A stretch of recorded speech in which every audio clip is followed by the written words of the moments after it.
Paul Shaffer, ladies and gentlemen. Later on in this program, we'll have, of course, Elaine Boozler, also a film director, John Carpenter, and a report on celebrities and their auto body repairs. So, as always, phone the neighbors and wake the kids. My next guest currently has 8 albums on the Billboard country charts, unheard of. He's one of the hottest recording artists in the business and is quickly living up to his legendary namesake. His latest album, I have a copy of it right here, is entitled Hank Williams Jr. High Notes. Ladies and gentlemen, please welcome Hank Williams Jr.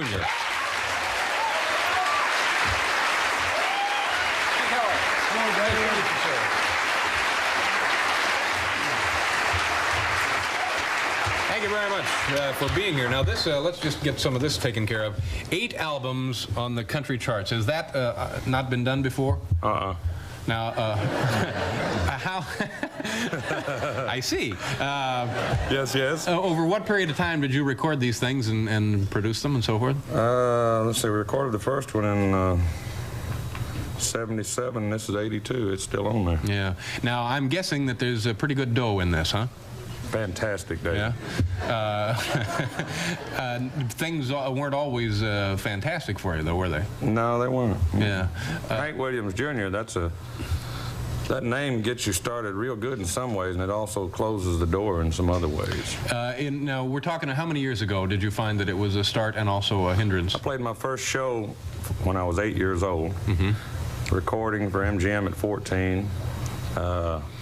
And it was fun to be, for the little boy, you know, to be doing Hank Williams, but it was hell for the man. So, right about 20 and 21, that's now, for people who may not know what you're talking about, when your dad died, who was a legendary musician, and people loved him so that actually, you were just called upon to kind of fill in, right? Yeah, well. At 8 years old. You know, they wanted any part of him they could get back, and I didn't have music on my mind very much. I'd go out and do these shows. I wasn't too serious about it at 8. 14, 16, you know, did the MGM movie Your Cheating Heart. That was a gold album.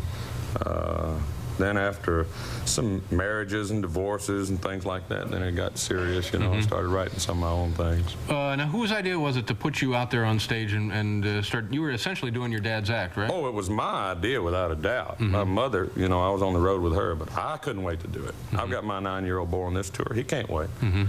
But I had a manager later on where it was exploited to the point of, like, Daddy's original band and make records with his voice over mine, and it got a little out of hand there. Yeah. Do you have any resentment, or did you have any resentment at the time for your father's success when you were doing that?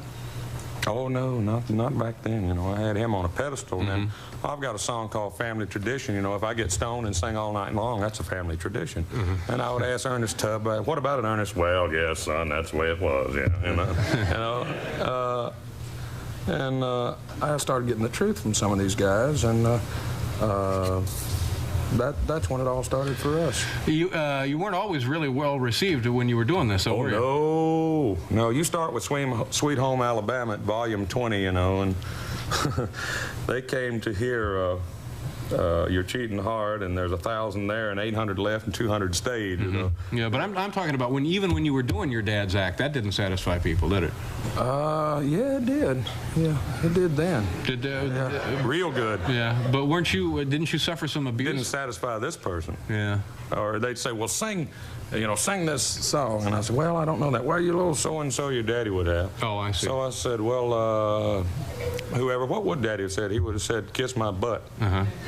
So that's where we took it from there. So at how were you able to finally shed this and become your own performer?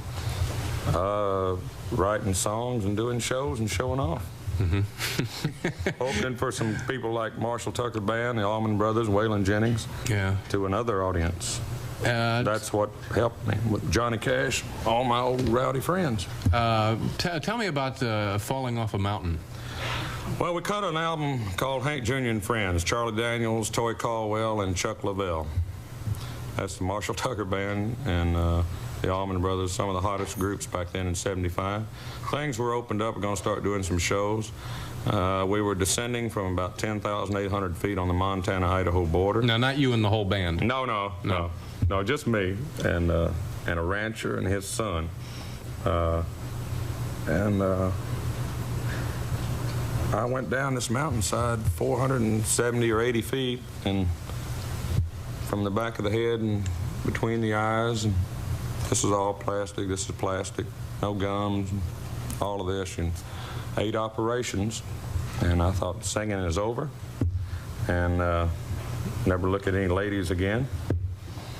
And really thought it was all over. How long ago was all of that? 75.